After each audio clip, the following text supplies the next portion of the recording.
मराठी विषयात तुम्हा सर्वांचे स्वागत आहे।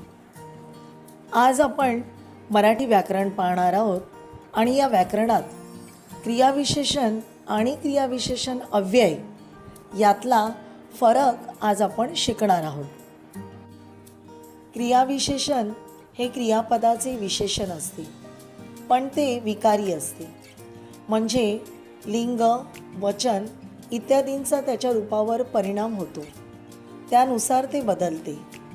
बच्चों, इसका अर्थ है क्रिया की विशेषता बताने वाला शब्द क्रिया विशेषण होता है, लेकिन वो शब्द विकारी होता है, मतलब उस शब्द पे लिंग वचन का परिणाम होता है। लिंग और वचन के अनुसार वो शब्द बदल जाता है। कुछ उदाहरण हम देखते हैं। उदाहरण 1, ती मुलगी चांगली गाते। 2, तो मुलगा चांगला गातो। आणि 3, त्या मुली चांगल्या गातात। पहिले उदाहरण आहे ती मुलगी चांगली गाते। या वाक्यात चांगली हे गाते या क्रियापदाचे विशेषण आहे। दुसऱ्या वाक्यात आपण तीच्या इथे कर्ता बदलला, जर आपण कर्ता पुल्लिंगी घेतला, त्याचे लिंग बदलले तर ते वाक्य होते तो मुलगा चांगला गातो। आणि तिसऱ्या वाक्यामध्ये आपण वचन बदलले आहे, त्या मुली चांगल्या गातात। म्हणजेच या वाक्यांमध्ये चांगली, चांगला, चांगल्या हे क्रियाविशेषण आहेत आणि ते विकारी आहेत, कारण त्यांच्यावरती लिंग आणि वचनाचा परिणाम होत आहे। बच्चों, इन तीनों उदाहरण में चांगली, चांगला, चांगल्या यह 3 शब्द यह क्रिया विशेषण है, क्रिया विशेषण अव्यय नहीं है। वो क्रिया विशेषण इसलिए है क्योंकि पहले वाक्य में देखो ती मुलगी चांगली गाते, अब दूसरे वाक्य में हमने वहाँ पे लिंग बदल दिया है, मुलगी की जगह हमने मुलगा लिया है, तो मुलगा चांगला गातो। तो यहाँ पे हमारा क्रिया विशेषण बदल गया है। पहले वाक्य में चांगली आया है तो दूसरे वाक्य में चांगला आया है।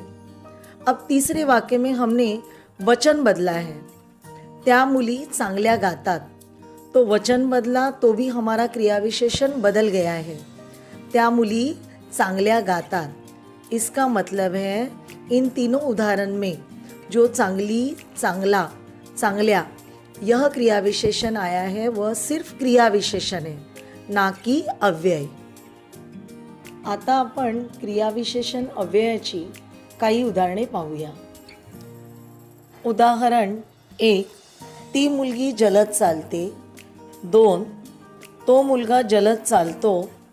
3, त्या मुली जलद चालतात। मुलांनो, पहा बरं, या तिन्ही उदाहरणामध्ये आपण लिंग आणि वचन बदलले तरीही जलद हा शब्द तसाच राहिलेला आहे, म्हणजेच त्या शब्दामध्ये कोणताही बदल होत नाही किंवा त्यावर कोणताही परिणाम होत नाही, म्हणून या तिन्ही वाक्यातला जलद हा शब्द क्रियाविशेषण अव्यय आहे। बच्चों, यहाँ तीनों वाक्य आप ध्यान से देखिए।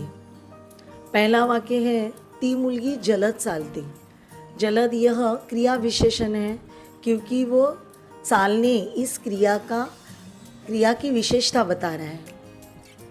दूसरे वाक्य में हम लोगों ने मुलगी की जगह मुलगा यानी लिंग बदल दिया है, तो मुलगा जलद चालतो।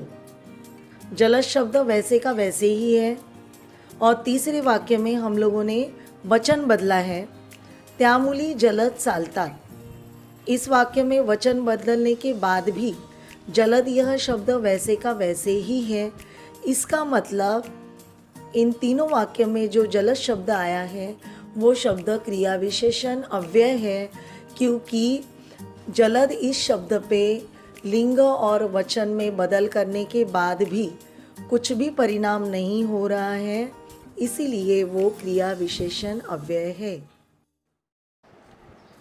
मुलांनो, आज आपण शिकलो की क्रियापदाबद्दल अधिक माहिती देणाऱ्या शब्दांना क्रियाविशेषण असे म्हणतात. क्रियाविशेषण हे विकारी असते, म्हणजेच वाक्यातील लिंग वचन बदलले तर क्रियाविशेषण ही बदलते. बच्चों, आज हमने सीखा कि क्रिया के बारे में अधिक जानकारी देने वाले विकारी शब्दों को क्रियाविशेषण कहते हैं.